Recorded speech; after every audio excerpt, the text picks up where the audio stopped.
Assalomu alaykum hurmatli Sharq Turkistonlik vatandoshlar. Assalomu alaykum dunyoning har qaysi joylaridagi barliq Sharq Turkistonlik qarindoshlar. Ulug' ro'ziyatinglarga muborak bo'lsin. Bu bayramlarni eng qisqa zamonda mustaqil va hur Sharq Turkistonimizda xushallik ichida o'tkazishni mehribon egamiz Janob Allohdan tilaymiz. Shu munosabat bilan bu ulug' ro'ziyatimizga munosabatlik ba'zi nuqtalarni sizlar bilan o'rtoqlashmoqchimiz. Qanundaqda diqqatinglar ekranimizda bo'lsin. Ramazan oyi Qur'on nozil bo'lgan oydir.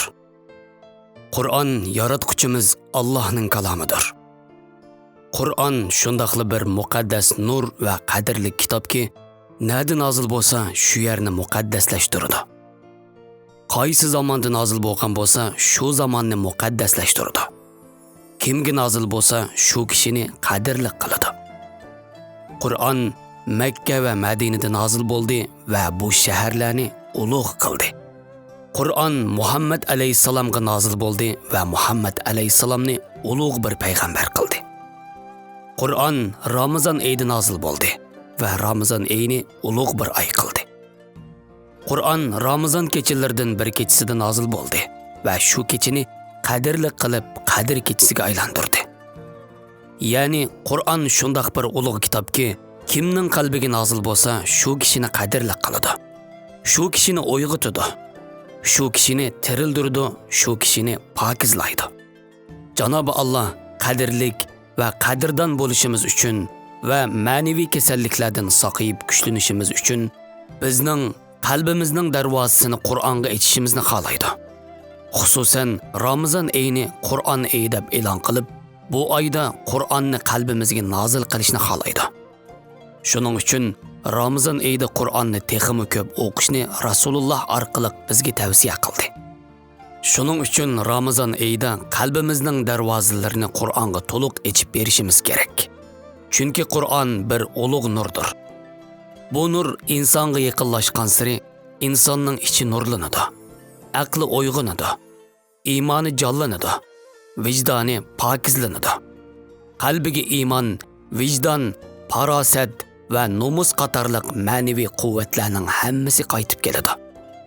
Qur'on bir qalbga nozil bo'lsa, u qalbda iymon sulton bo'ladi. Iymon sultonligidagi qalbda do'st va dushman qarishi aniq bo'ladi. Bu qalbda haq ustidagi haq do'stlarga va adolatparvarlarga do'stlikdan boshqa narsa bo'lmaganidek, dushmanlarga, zolimlarga va tajovuzchilarga esdoshlik va sabdoshlikmi bo'lmaydi. Bu nuqtadan qaraganda Ramazon oyi materializm va modda asoratidan qutulish uchun ma'naviylashish va ruhiy chiniqish zamonidir. Bu chiniqishda ma'naviy pokizlik, ruhiy kuchlanish va iymoniy taraqqiyot nishon qilingan. Buningdagi oxirgi g'oya modda bilan ma'no, hissiyot bilan aql va nafs bilan ruh orasidagi tangpongliqni asliga keltirishdir. Bu tangpongliqni Qur'on tilida fitrat deyiladi. İnsanның maddi tarafi kuchaygan sari ma'naviy tarafi ajizlaydi. Maddi tarafi kengaygan sari ma'naviy tarafi toriydi. Ma'naviy tarafning aziyishi insonning insonlik xususiyatlari bo'lgan iymonini, vijdonini, irfonini, hikmatini, aqlini va irodasini azaytidi va hatto yo'q qiladi. Insonning maddi tarafi kengaygan sari insonning shahvati kuchlanadi. Dunyo ishtihosi kuchlanadi. Aq do'stlarga g'azab nafrati oshadi. Mol dunyo yerismanligi, tamoxo'rlik oshadi. Boshqalarni yaratmay o'zini ko'tarish xuyi paydo bo'ladi. Qo'rqinchoqlik, nomardlik, vafosizlik, riyokorlik, yolg'onchilik, samimiyatsizlik, xoinlik va munofiqlik qatorliq butun ma'naviy kasalliklar bosh ko'taradi. Qarindoshlar, ishlatilgan har qanday narsa kirlishidi. Upraydi va hatto buziladi. Biz bu hayotda moddiy a'zolarimizdan ma'naviy a'zolarimizni qatma-qat ko'p qo'llanamiz. Masalan, bir kunda qo'limizni 100 qatim qo'llansak, qalbimizni 1000 qatim qo'llanamiz. Qo'limizni ba'zi ishlarimizda qo'llansak, qalbimizni har ishda qo'llanamiz. Chunki insonning har ishi qalbdagi aqlning buyruqisiz ishga oshmaydi. Shuning uchun qo'limizdan qalbimiz texmi ko'p kirilishidi. Jismoniy salomatligimiz uchun qo'limizni pokiz tutishimiz kerak bo'lganidek, ruhiy va ma'naviy salomatligimiz uchun qalbimizni pokiz tutishimiz kerak. Chunki jismoniy kasallik bizning bu dunyoligimizga ziyon yetkazsa, ma'naviy kasallik bizning dunyo va oxiratligimizga ziyon yetkazadi. Qalb davomliq inqilob qilib turadigan organ. İçimizdeki ve atrofimizdagi barliq qiliqlar, atrofimizdagi barliq gunohlar, Xitoy tajovuzchilarining aksil inqilobi tashviqotlari, Xitoy sepida ishlaydigan milliy munofiqlarning barliq fitna fasadlari, odamiy va jinniy shaytonlarning vasvasalari, shaytonning g'alchisi, dajjal sistemalarining izit quliqlari hammasi qalbimizga ta'sir ko'rsatadi. Qalbimizni kir qiladi. Qalbimizni ojizlatadi. Qalbimiz mazkur dushmanlarning viruslari bilan yo'qolib, to'g'ri tuzgun ishlayolmas bo'lib qoladi.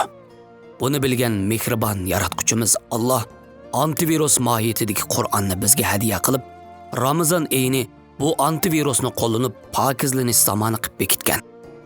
Shundaqla Ramazon orqali pokizlanishimizni, uyg'onishimizni, tirilishimizni va kuchlanib aslimizga kelishimizni xohlagan. Va bu sababdan Ramazon ro'zasini bizga farz qilgan. Ramazonda Qur'onni qalbimizga qochilashni amr qilgan.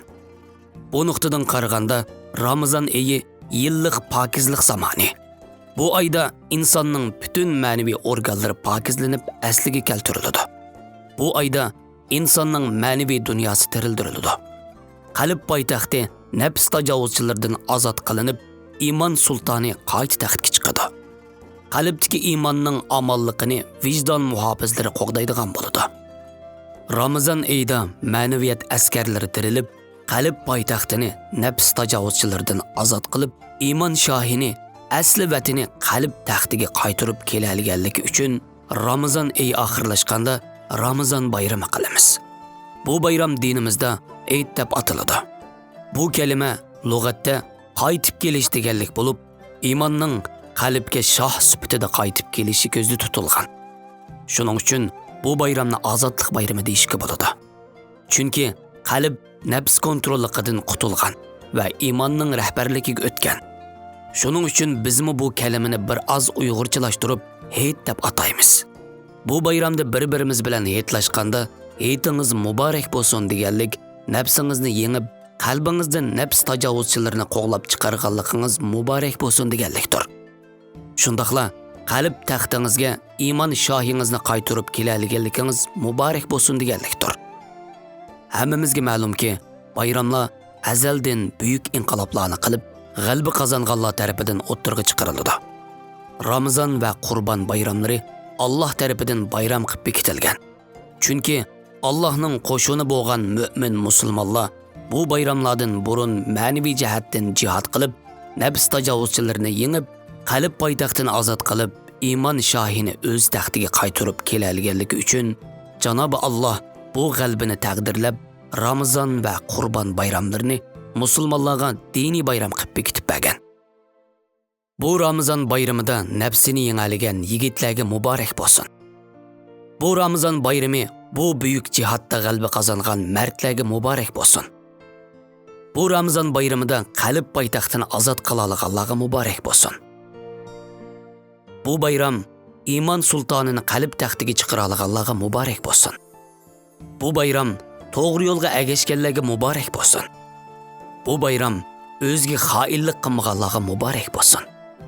Bu bayram o'z millatini so'yalaydigan va Xitoy tajovuzchilaridan nafratlanadiganlarga muborak bo'lsin.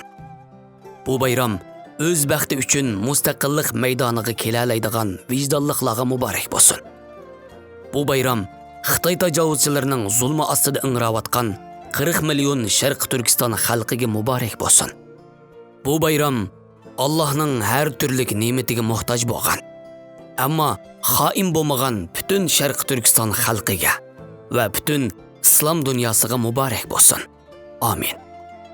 Janobi Alloh Ramazon bayramini bizga diniy bayram qilib bergandek, bizga ona vatanimiz Sharq Turkistonning mustaqilligini asliga keltirishimizga yordam qilib, shu ozodlik kunimizni milliy bayram qilishga nasib qilsin. Xitoy tajovuzchilarini vatanimizdan qo'g'lab chiqarib, o'z vatanimizda o'z hokimiyatimizni o'zimizning poytaxtiga chiqarishga nasib qilsin. Amin.